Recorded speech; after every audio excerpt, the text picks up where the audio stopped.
Okay, welcome to a Wednesday midday stream in Denver.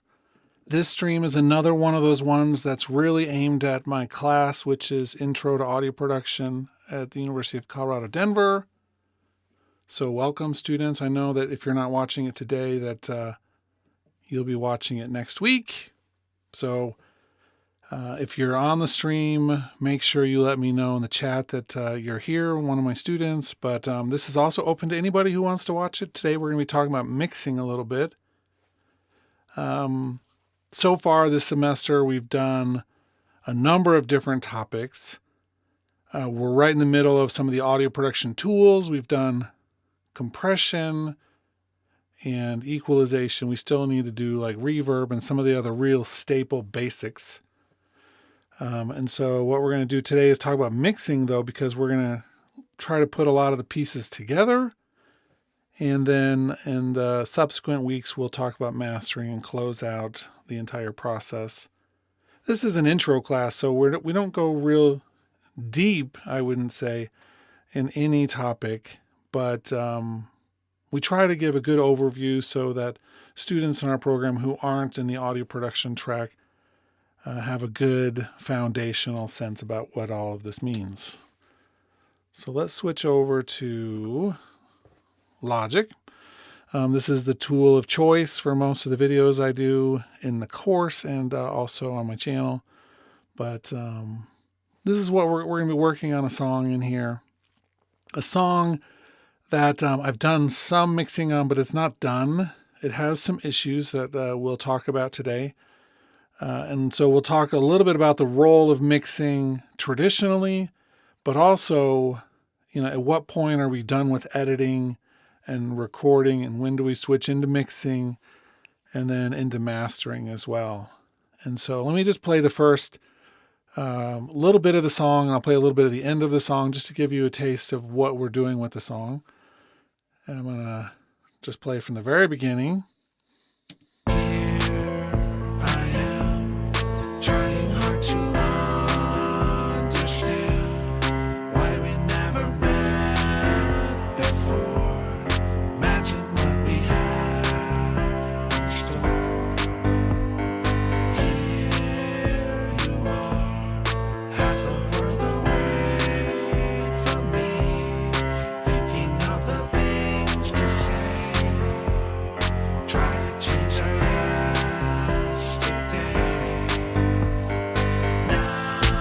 I'll play a little bit of one of the choruses, and then I'll play a little bit of the bridge. And those will be the three sections we talk about.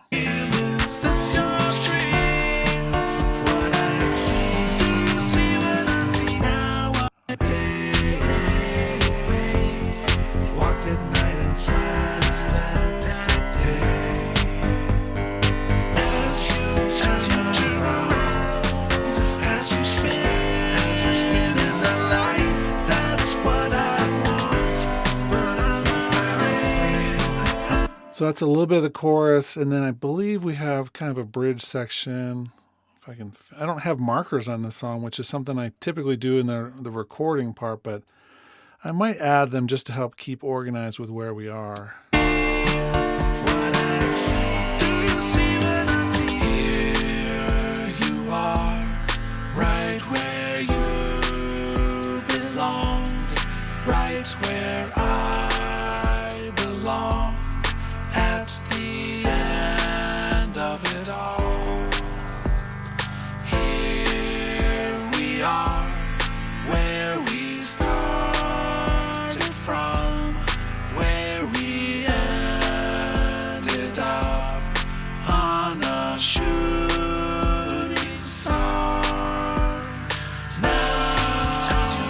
So that's the bridge section.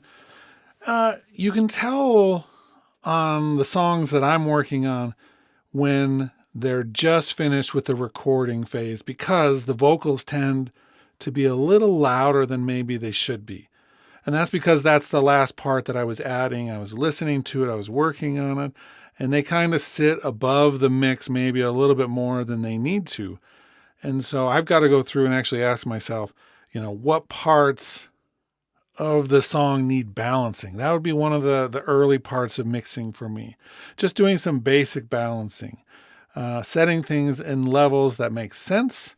So that way, when they're being used, or that we play through the song, that at least it's approximately in the right place. And then one of the things that we would do is adjust the levels of things over time. So it's great. I can set all of the things. I can turn things up and down with some basic volume. And that's what these sliders are at the bottom.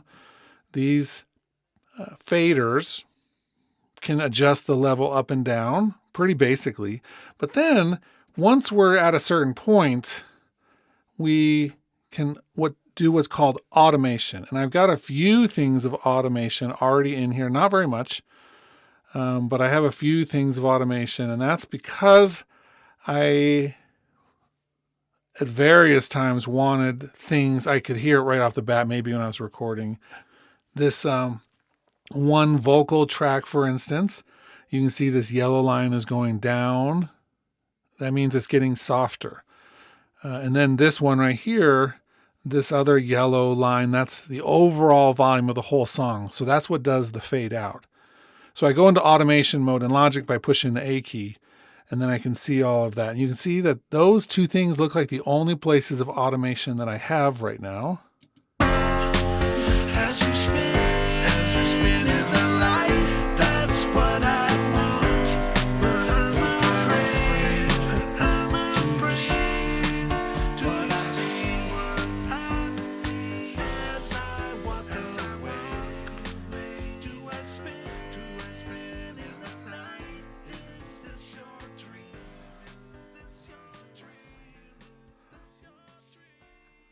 And so it fades out because I told it to over that period of time. Let's see if I can. Here's the actual track. If I move my playhead back and forth, you'll actually see those faders go up and down in the middle of the screen, or a little bit to the right of the middle.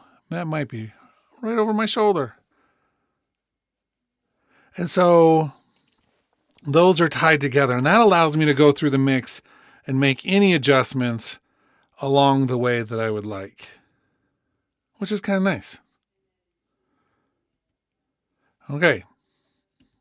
So this area is my mixer, and this is where one of the places where I can put all my plugins, and a lot of these plugins came in as I was creating the song. So I put them on when I was actually making the tracks, not necessarily during the mix phase.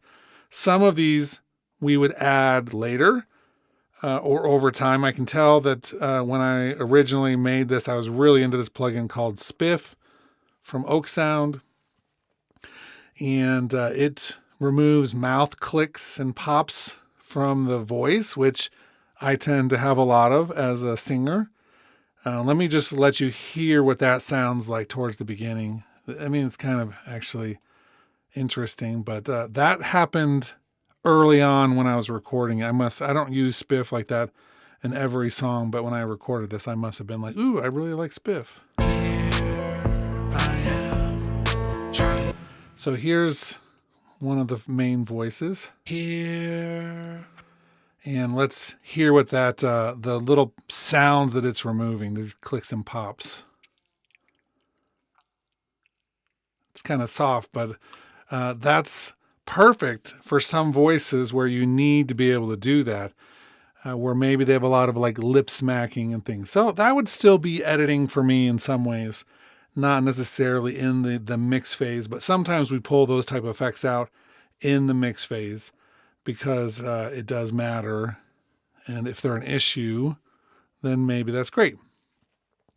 So these elements in the mixer, these are channel strips, and they go vertical in terms of the signal flow. That means if it's a sound that I have out here on one of my tracks, it'll go through this, each of these effects one after another.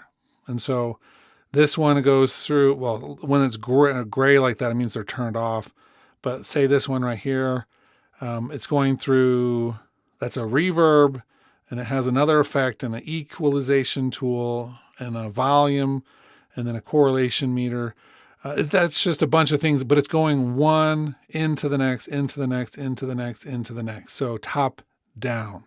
And then it goes further down, and we have this pan knob, and that lets us mix things from left to right. So you have headphones on, you'll hear, things that are panned to the left means that it goes more to the left channel, or if it's like this one here, this with the green section there, that means it's going more to the right and less to the left. And then it goes through this knob, the fader, and then there's a couple other buttons. This one, the S means solo, means it just gets isolated and everything else gets turned off that's not soloed, or you can mute it and turn it off. And then actually even though it goes down through there, it's really jumping back up to where you have our output. And we can choose where we want this signal to go next. So in audio production, the signal flow, or the flow of where the signal is going, is something we have to track really carefully in some cases, because we need to know where things are going, where they've come from, and we want them all to get mixed into the right place. That becomes really important. Part of the mixing process is keeping track of things. Towards the middle or end of this, I'm going to talk about reverb, which is one of the next effects we're talking about in class. And I'll demonstrate the routing of the reverb because it's a little different than anything else we're doing in a program like Logic. We use this thing called an aux and a bus, and it can be really confusing the first time you hear it, but that's why we're doing a demonstration. Okay. What I want to do is just take a section of this song, and I'm going to play it over and over and get some of the voice parts into the right level. So I'm going to turn some of the voice parts down just a little bit. That's our goal. I am trying hard to I do have some other automation here. I need to get rid of that. I don't know what that was. That might have been a demonstration I did in a different class, but we're going to turn that off. Okay. Let's listen to the voices. It may help. You can see there's so much space in all of the voices, which are these blue regions. All the blue regions are my voice. It may help to actually move some of these closer together, so that way I can actually work on them and have them in proximity to one another. So I'm going to do that real quick. And we'll move some of these other ones later. Let's move that one down, actually. Awesome. So now I've got this section of blue, which I'm going to zoom in on. I'm going to let you hear each of these first. And we'll put the most important one on the top, and then we'll organize them down a little bit. Here I am. You can hear I have some effects on there. That's how I record. I am trying hard to. Kind of a weak start there. Here I am trying hard to. Okay, so that's two of them. Let's see what this third one is. Very special effect. So those are both robotized, made into robot sounds kind of, which is fine. So we may adjust those down a little bit and the natural voices up a little bit. And then let me hear what happens with this other voice that comes in partway through. Missed the chance for you and me. So it's a natural sounding voice. That's a third part that adds in halfway through. Now you'll notice right off the bat, these first two, the pan knob is a little bit to the left with the first voice and a little bit to the right with the second voice. And that's to give a little bit of a split between the harmony parts. You don't have to do that, but that's something that clearly I decided at some point. And then these ones that are more robot voices, while they're turned down, first of all, but they're not panned. They're just put right in the center. Just noticing for the mix discussion. Here I am, trying hard to understand why we never met before. So we can maybe turn these voices down ever so slightly. Here I am, trying hard to understand why we never met before. Imagine what we had. And let's listen now. Those are all sitting okay for a second. I could mute. I think let's make sure there's nothing in that track down the thing. I'm going to do this thing where I hide a track because I don't need that there. So we have these voices,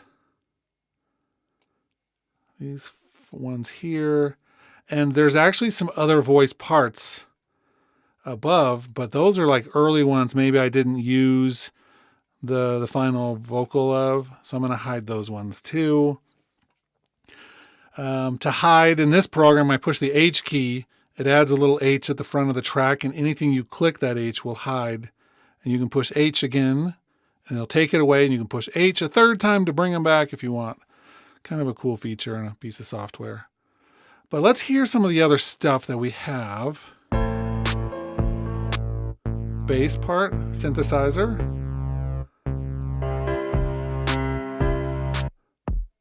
This drum machine. And it sounds like a piano here.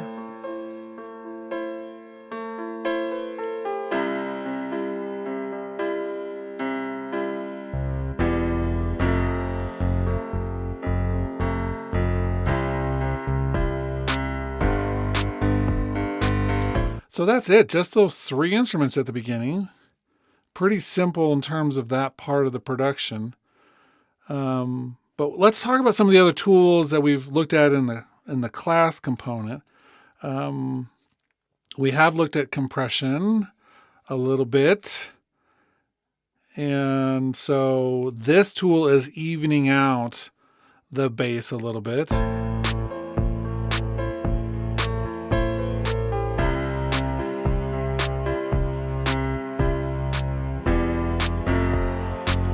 And actually you can see that rhythm of the volume getting pulled down on the bass. It's called a side chain. It may be a term some of you have heard in other places. If not, that's totally fine.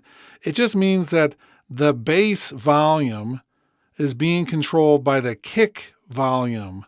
And so the kick, every time the kick hits, it turns the bass down a little bit. And so you get this pumping effect that keeps the bass out of the way. And I love that technique. A lot of people use that technique. And then the piano, we have an equalizer on it, boosting up some frequencies and cutting some other frequencies. That probably was the default that like it came with the patch. I don't think I set that up. I think that just came with the piano.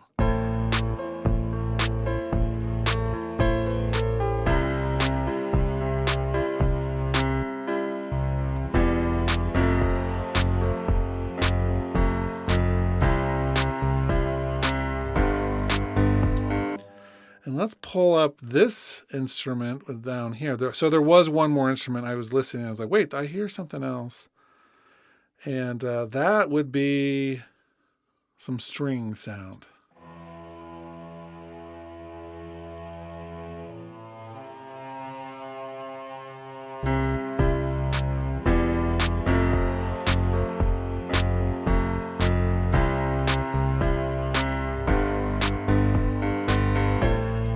So part of what I'm ending up doing at this very first phase is just organizing things for the mix a little bit. And it's still not very organized, but it's getting a little closer. And so I'm putting all my instruments together. Let's put the drums at the top. Let's the bass there. The bass looks like it comes in later with another part. The pianos have 3 tracks and then the strings and then all the vocals. And so keeping organized would be a part of this phase as well. But let's hear everything together for a second. Here I am, trying hard to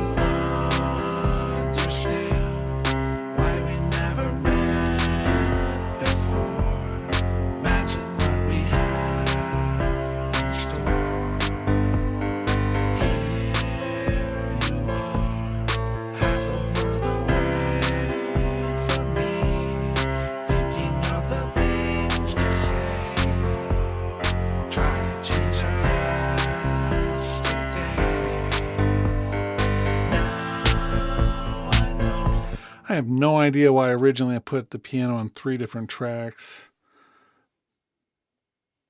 It's a good question. Maybe something that I could be like, you know what? We don't need them on 3 tracks. Let's just put them all in one.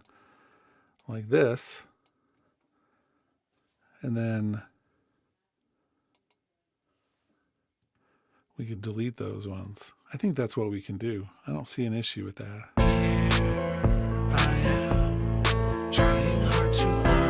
It's like sometimes when you get a project, and this is true in every aspect of the business that I've been a part of, if someone else brings me a project, it takes me like a day almost, it feels like, to organize it in the way that makes sense to me. And this project I did a fairly decent amount of time ago. But I'm looking at thinking, that doesn't make any sense even to myself. And I'm the one who did it originally. And so, cool. Like, here's a track that has nothing on it. Yeah. Let's delete that. So we're organizing. This is my reverb, which we're going to talk about next. I'm going to move it down and out of the way. Because that's one of the things I want to get to and talk about. But let's move the other stuff first.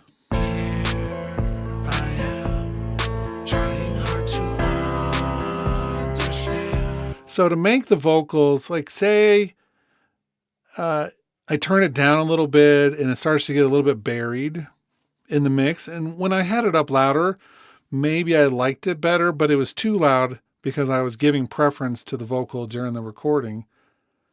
What can I do to help that fit in the mix a little bit better? One of the things is the panning that I talked about at the beginning. Another thing would be the channel EQ, which I'm not sure. It's like this is more of a generic curve, but not, I don't know if I hate it. That's like my tracking one.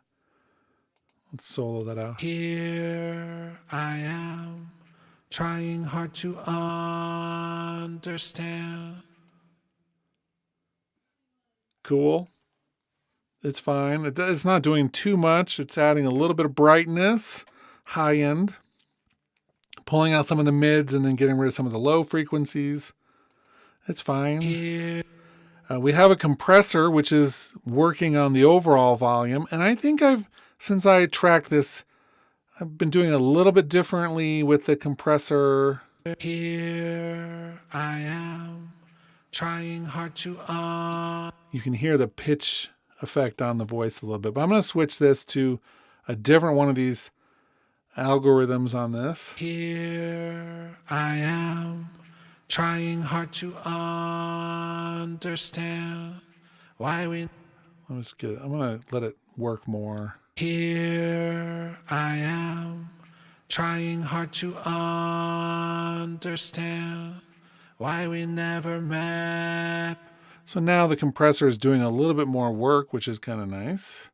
Evening it out. This is definitely a process style voice.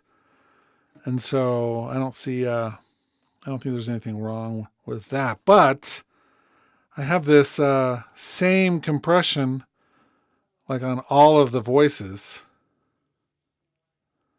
So I'm going to come through real quick and make a change.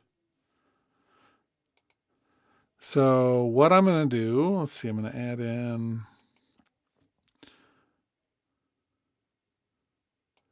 I'm going to take off all the compression, except for the one I just built.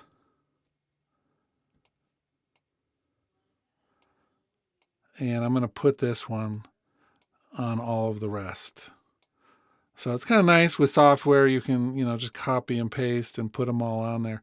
That I just changed the overall setting. I'm going to change the setting of the whole song essentially by doing that, but let me double check. So I've got that one, and that one didn't have compression. That's fine. Trying hard to understand why we never met before. Imagine what we had. Oh, I missed the chance for you and me. Lost the chance to know you too. Lost what I could show.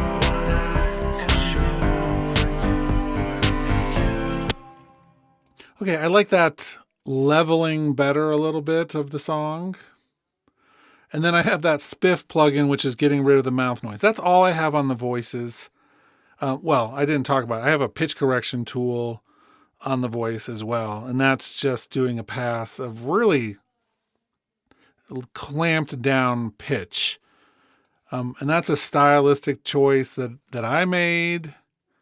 So that's cool. What's up, Placidon and Markela in the chat? How's it going? Let's talk about the reverb component now for a few minutes, because that's one of the things that's the goal of this stream, is to introduce my intro to audio production students to reverb. And I'll move this up right next to it. And so with reverb, what we have is the ability to add the sound of a room or a space onto our tracks. Here's the song with the reverb muted. Here I am, trying hard to understand. The one string sound still has a little reverb, but that's a separate one. I'll turn the reverb back on. Here I am. Here I am.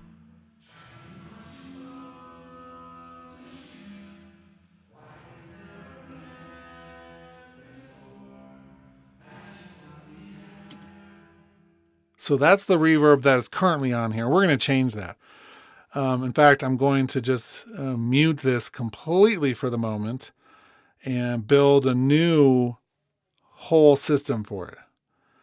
And so what we can do, we're going to use, like, we have different types of tracks in a program like Logic. We have the audio tracks where my voice was recorded. We have these instrument tracks where the instruments are on them. We have the drummer type track. And we also have utility tracks. By utility, I mean they serve a purpose. One of them is called the auxiliary, and that just is like a funnel. So it's like a funnel where you can send audio to it, but it doesn't have any use out here in this window. You can't put audio on this auxiliary track or an instrument on this track. You can just route other tracks into it, and that funnel catches it all, and then we can add different effects to that funnel. Cool. I don't even know. It's like we can't even, in this case, easily create this track. Logic is really funny about this type of track. Not every program's funny about it. But one thing we can do is, for instance, come to all of our main voices here. And I'm going to do bus. And this is the way that we send audio inside Logic to other tracks. We use buses. So I'm going to use bus number 10. It gets added to all of my selected tracks. And then someplace down here, we now have this track that Logic just created, which has bus 10 as the input. And so let's come. I don't even have this one in the other window. It just got put at the very end of the project. All of these voices of that first section are going via this bus 10 into this auxiliary track. Now, this is a lot of terminology for some of my students to be learning all at once. But the bus is like the road. The auxiliary track is the destination. And I'm sending all of my voice tracks into that. Cool. Which means on this destination auxiliary track, aux 6, so you can see at the bottom it's yellow. Actually, you can't see that. It's behind me. But it's on the track that's right behind me. I'm going to move this around. Let's move it around. So in Logic, I can move it, but I have to do it in a certain way. I have to create a track for the selected channel strip. So now I do have a track up here, this one. I'm going to put it right next to those. It already is. Now it's not behind me anymore. It's over to that side of me. It's very convoluted. This is actually one thing about Logic that I don't like. But we're going to give this a name. We're going to call this the reverb. And I'm going to put an effect on here that is a reverb. This is a reverb tool. So this takes any input that I give it, and it's able to put a room around it, which is kind of cool. We still don't have any reverb on it because I've made all of these buses. If you look really closely at them, there's no green line next to any of them. That means the buses are set, but there's no cars driving on that road yet. So I'm going to come in, I'm going to turn it up, and then we'll have some.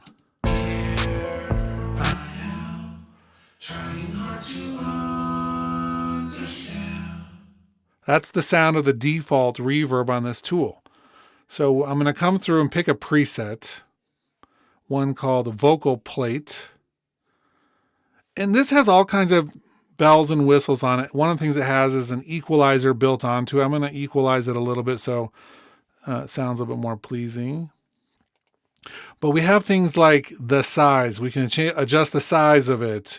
We can change the density of the reflections that it's emulating. We can do a change of the decay. How long should the sound in this place decay? Should it sound like a really reflective gymnasium where you clap and you can hear it like really echoey, or should it be more like a recording studio, which has a relatively small decay time? I mean, we get to change all of these things. The dry wet becomes important because if we do the dry, it means that the original voices will come through as well as the reverb, but we want it to be a 0 dry and 100% wet because we're using the buses and the aux tracks, but these original voice tracks are still sending their sound out to the speakers or your headphones. And now the aux track is doing that as well. So it's already going out these original tracks and the other tracks. That's a much more pleasant reverb than the default that was there. So let's just do the voices and their reverb.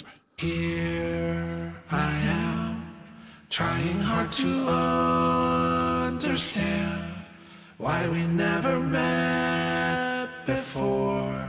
Imagine what we had in store. Here you are, half a world away from me, thinking of the things to say.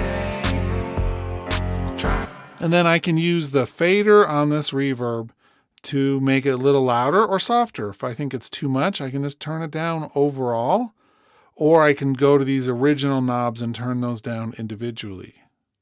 So 2 different places to adjust the reverb.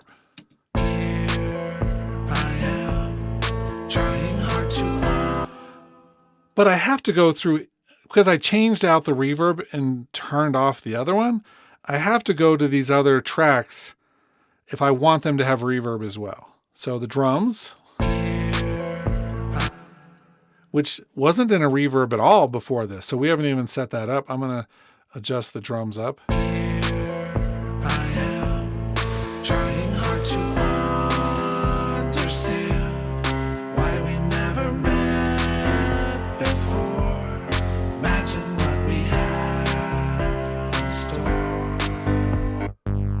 So the bass could go to the reverb, but because low frequencies, when we did the audio section of the course, we talked about low frequencies and how long they were acoustically. That makes it really tricky for reverbs because of the way that low frequencies can just bend around objects and cause a lot of mud-like sound. And so typically we don't put that into reverbs because it just has kind of a natural ability to fill a space without any help. And so the low frequencies tend to come out in the space that they're played in, and we don't need to mess up the mix with them. But we do have a piano.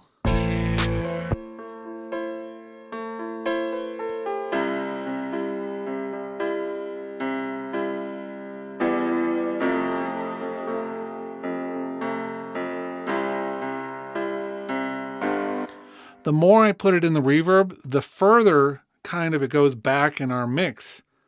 And so it's a way to maybe, if you imagine a stage where you have the lead singer in the middle of the stage and the instrumentalist all behind them and on different sides, that can help us determine if we want to pan something to one side or if we want to add a little bit more reverb to something to help us orient the listener to what our virtual stage might sound like.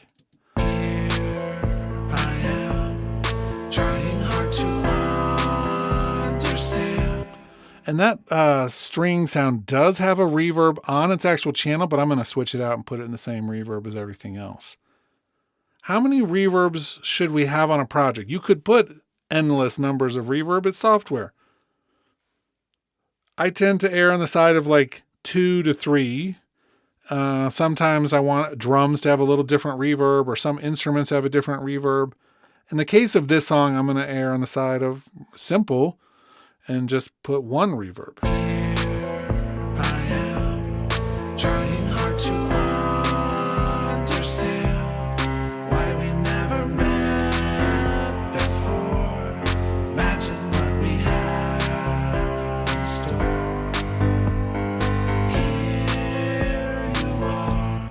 Okay, let's hear how this is sounding, but in a different section of the song where we get into the chorus, although I think this might be a chorus. As you turn around, as you spin in the light, that's what I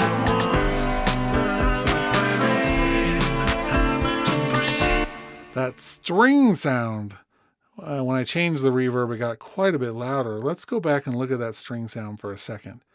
I'm curious. The dry sound on the reverb was turned down quite a bit on the original reverb.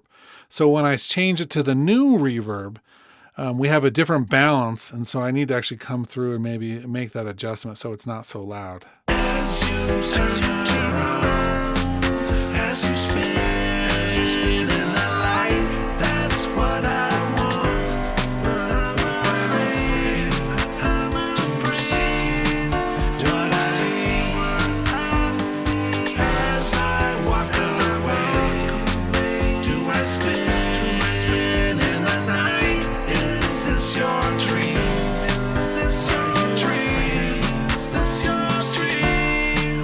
What I see, you see what I see as. Okay, let's see, second verse. Now I know you looked, found me here so very near.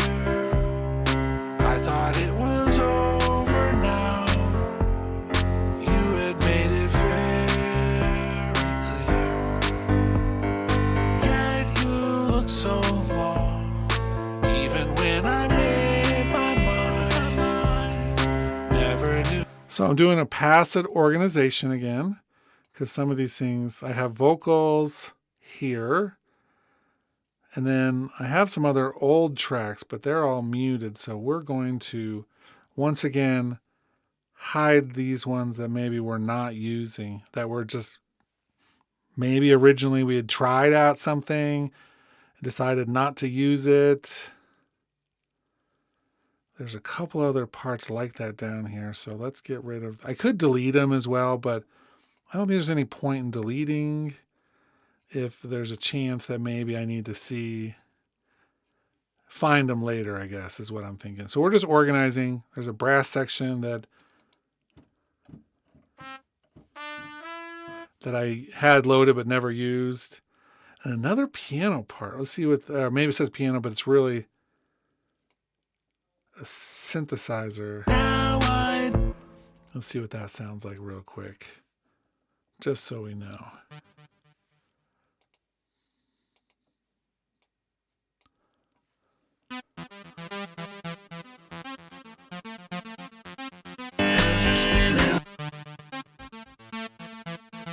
Interesting.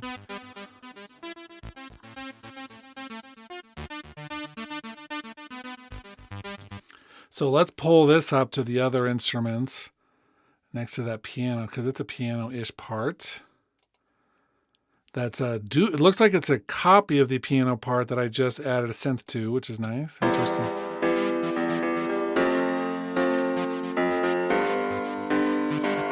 So we have another instrument and then a different drum part. See, organization. Stay organized with all your stuff when you're doing this. Let's see what this looks like. An acoustic kit that blends with the drum machine.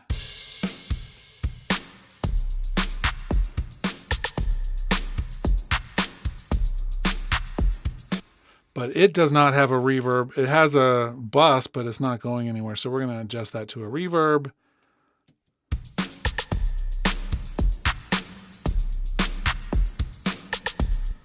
And let's send that synthesizer part to the reverb as well. So now we have a lot going to the reverb. And we'll see. Let's hear what that reverb sounds like in this section. This is just the reverb.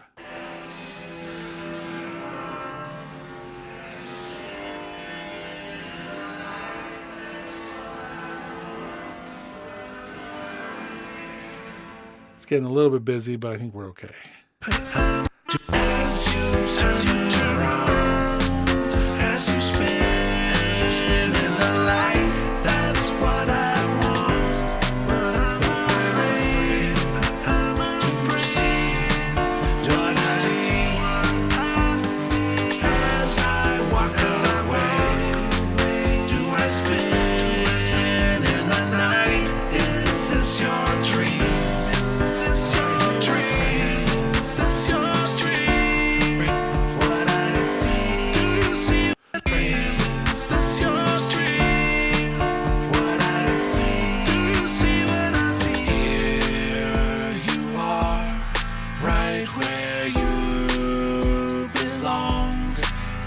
Where I belong.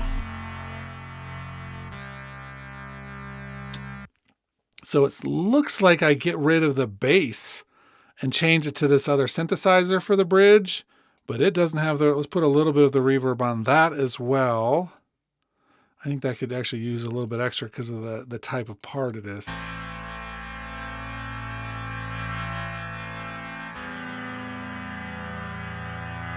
Right where I... But because I put all that reverb on, I can turn down the track. So it's always a give and take. We're trying to do this puzzle of making things fit. I belong. Do you see what I see? Here you are, right where you belong. Right where I belong. At the end of it all, here we are. I think for these two, the vocals still sound pretty dry in terms of the reverb. So I'm going to turn up the reverb extra on these two and just hear how that sounds in this section. Do you see what I see? Here you are, right where you belong. Right where I belong. And they're pretty loud. So we're going to adjust these ones down to help them blend in a little bit more. We need to balance that so that we can hear them and understand them, but that they're not too loud.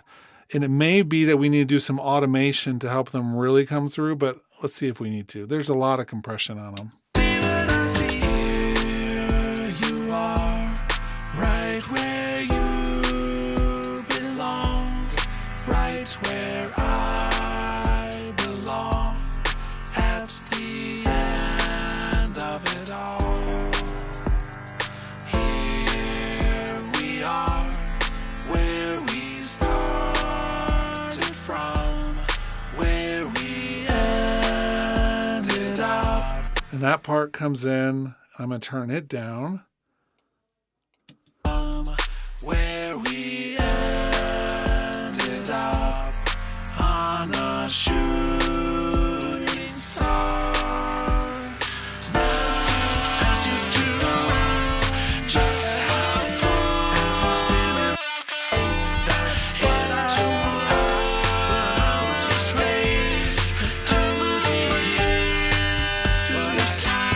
Now this is the part that has a little automation from earlier.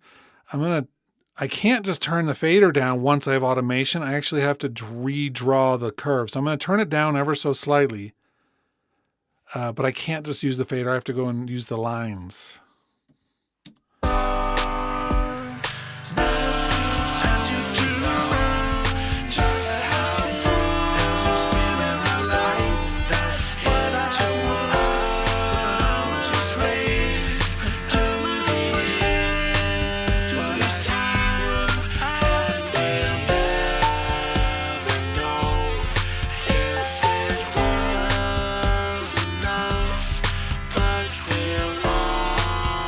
Needs to go down some more. It's overpowering. I really liked that when I originally did this. I really liked that sound, and by this point, the listener's already heard all of the words that are being sung, so you don't need to focus on them in terms of intelligibility too much because it's repeating what's already been done. So now we can do something more creative, and it's not as big a deal. Where we ended up on a shooting star. As you draw, just as we're spinning the light, that's what I want. Just race to the scene. I never know if it was enough, but we'll always know it was there. What I like. Do you see what I see? As you So we have one here that's still just a little bit louder than everything else. I think there's another way to turn up and down volume, and it's with this tool called the gain tool. So I'm just going to turn down that little phrase by itself without using automation or the fader. Do you see what I see? As you turn around. What I like. Do you see what I see? As you turn around. What I like. Do you see what I see? As you turn around. As you spin. What I like. Do you see what I see? As you turn around. As you spin. Okay, so I'm going to needle drop a few different places now to see how we're doing. I'm going to go back to the beginning because I want to hear, now that I've made some other changes in places, how the beginning is feeling, and then we'll just kind of go through the different sections of the song a little bit. We're getting closer. We do this like in a spiral. So I make changes, I make other changes, I make other changes, and then I go back and remake the first changes. So it may be that I'm changing levels, then equalization and compression and reverb. And then as I get it closer to where I want it in the middle, I have to go back and continually get closer to that bullseye is the goal. Here I am, trying hard to understand why we never met before. Imagine what we had in store. Here you are, half a world away from me, thinking of the things to say. Try to change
going to work on the piano for a minute. Excuse me, I don't mind it, but this default EQ that Logic put on there, I want to do a different one. Let's just take it off first and just clear it out. Because I feel like they had a boost right where the voices, like the human voice, my human voice sings. And so they were competing with each other. And sometimes I would hear the piano, sometimes I'd hear my voice. And that type of competition is something we're trying to get rid of in the mix so that they can blend better. Here I am, trying hard to understand why we never met before. Imagine what we had in store.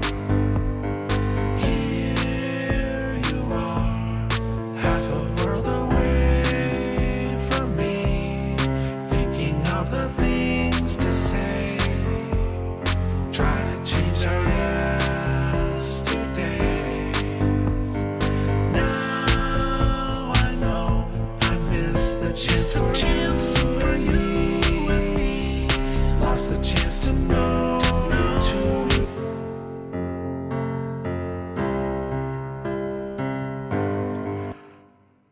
That's a little bit better, just to pull out some of the same frequencies that are in the voice. I don't know. I think I'm going to switch. I'm going to duplicate this piano track. Excuse me. I'm going to duplicate it, but then try out a different piano on it. And that's because since I did this song, we have a new piano here in Logic. And it's better. So I'm just going to try it out and see.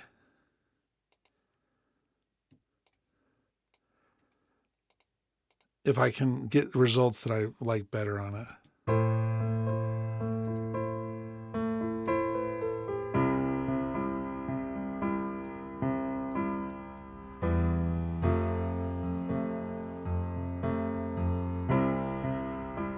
Store. Here you are, half a world away from me, thinking of the things to say. Yesterdays. Now I know I missed the chance for you and me. Lost the chance to know you too. Sometimes we have arrangement issues that you don't fix in the mix, but you have to fix them. I'm going to see if... looks like I have already parts that are transposed. So I'm looking over at my properties on the left side to see if I've transposed some portion. Yeah, that part right there. I'm going to do the same to the rest of this for a second. I'm going to just take it up a whole octave and see if it blends better with the mix. Here I am, trying hard to understand why we never met before. Imagine what we had in store. Here you are, half a world away from me, thinking of the things to say. Try to change. I think I'm going to leave it the way it was, even though it may cut through better. So mixing a song, whenever you're working on a song that you want to mix, you have to ask yourself sometimes the question, am I trying to fix a bad arrangement?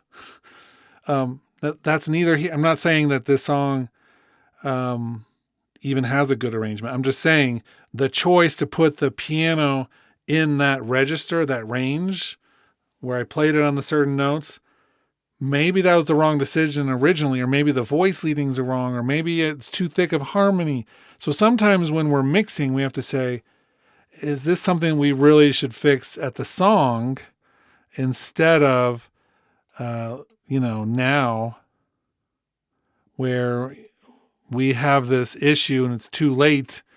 Or can we go back to the songwriter and say, can you change this? Or, it's like we can only do so much with certain things. And I think in this case, I'm going to have to do a little bit of, repair mentality to get it to work. Whereas maybe it'd be worth it at some point to go back and rewrite that part. Here I am, trying hard to understand why we never met before. Imagine what we had in store. Here you are, half a world away. I'm just going to put a little compressor on this. Here I am, trying hard to understand why we never met before. Imagine what we had in store. Here you are, half a world away from me, thinking of the things to say. Try to change our yesterdays.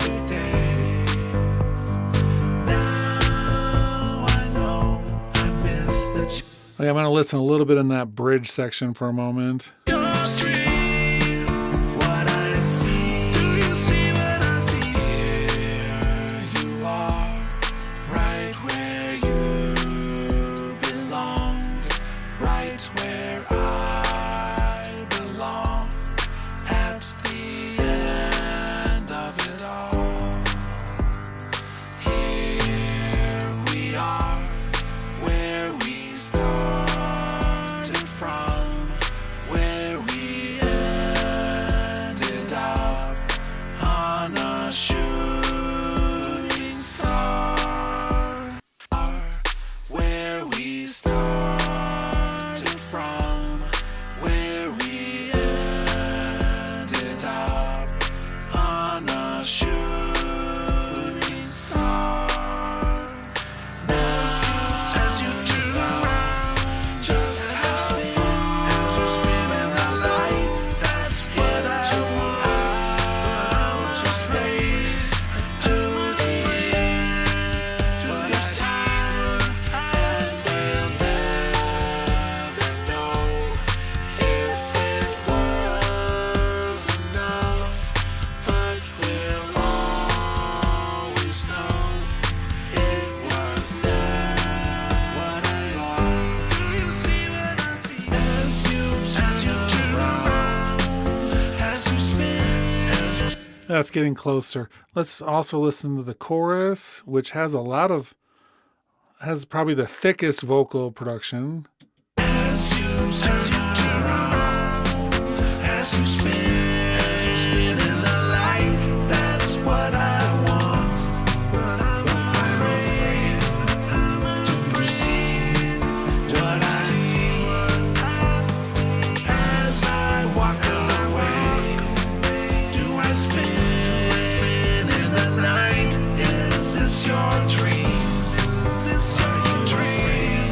Is this your dream? What I see, you see what I see. Now I know you looked, found me here so very near. I thought it was over now. You had made. Okay, there is a question in the chat about which auto-tune thing I'm using, the pitch correction, and that's just the default in Logic, but also at some point, I think after I recorded this, I did a pass using the flex as well a little bit. It's there. I mean, I can hear, there's not a moment of the song where I don't hear that it has like pitch correction stuff on it, but it's one of like this style of song that I do has a lot of pitch stuff on it. And I'm always on that fence of like, is it too much? Which most, like, I get about 50-50 comments from people saying that's too much. And then the other people are like, I really like the vocoder you're using. And that's the comment that I'm looking for. Because I'm actually doing these, I'm locking them down in pitch so that when I do the harmonies and the other parts, that they all kind of form a new vocal rather than as individual vocals. And so that's one of the things that I'm looking for in terms of the sound by using it so heavily. Yeah, and so that the comment there from in the chat is definitely right. It's really what you're going for. You'll be surprised if you ever put like your music on videos on YouTube, how many people feel like it's their opinion that matters most. And that's cool. Whatever. I'm down. I don't let it get me bent out of shape too often. Every once in a while I get bent. But that's cool too. I'm allowed to get bent.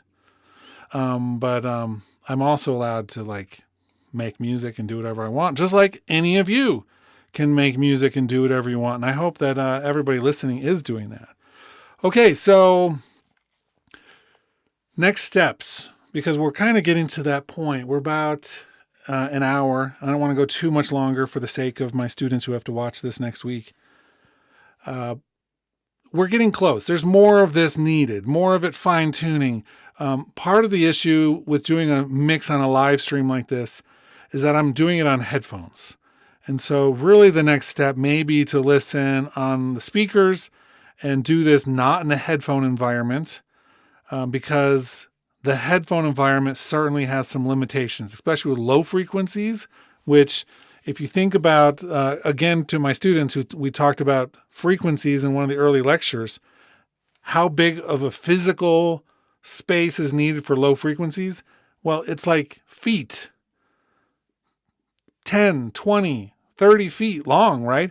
And so if you have headphones, it only is like an inch, maybe an inch. And so that's an issue that we can't do all of our low frequency testing really accurately on headphones.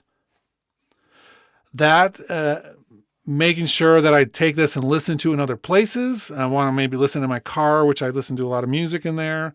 So I'll see how this sounds. I want to make sure that I listen in various other places that I'm familiar with, maybe on other headphones, on other speakers. Make notes of all the things that I'm hearing in different places. Come back, do some additional testing. That way, or adjustments rather. Do some additional adjustments, making sure the voice are all in the right place and that there's not words that maybe I'm familiar with because I've heard it 100 times. What would someone who hears this for the very first time think? Make those adjustments. And then once I'm really happy with how things are going, we do the mastering phase, which is one more phase to make sure the levels are right for streaming, that if we need some overall additional adjustments, when I start listening other places, I start mastering typically, but then I finish the mastering at the end of that. And then it's ready to do the release. And in the class that I'm teaching that this is for, we actually do talk about how to release music and how to get it on streaming and what that means and all the different platforms and the benefits and such. So the other comment in the chat was about plus with speakers, you get both ears hearing left and right. Actually, there is one tool that I often use inside Logic even, and that is the Waves NX system. So it's like I have Ocean Way Nashville, and that actually does bleed between speakers on your headphones. And so I can actually listen on my headphones and it'll have the bleed between the two sides. And you'll hear it just like it's, not just like, but a lot more closely related to what you'd hear on speakers because they put some of the left side in the right side and some of the right side in the left side. They do it all. And it's super cool. So I actually do check it on that system as well. But for my students, that's another module in the future. You're going to learn about mastering. For today, I hope that this was at least a little bit more expanded look at some of the techniques we're talking about in class. With mixing, some of the things we do with mixing, some of the decisions we have to make with mixing. And then we end up with a song at the end that we like and hopefully sounds good or sounds as we want it to in the most possible places possible. And then other people will listen to it. I guess that's the goal, right? Okay, Thanks everybody who's watching this, either students in class or those of you who aren't. But I hope this was useful and that you learned something. And that's it. We're going to pull the plug on this one. See you later.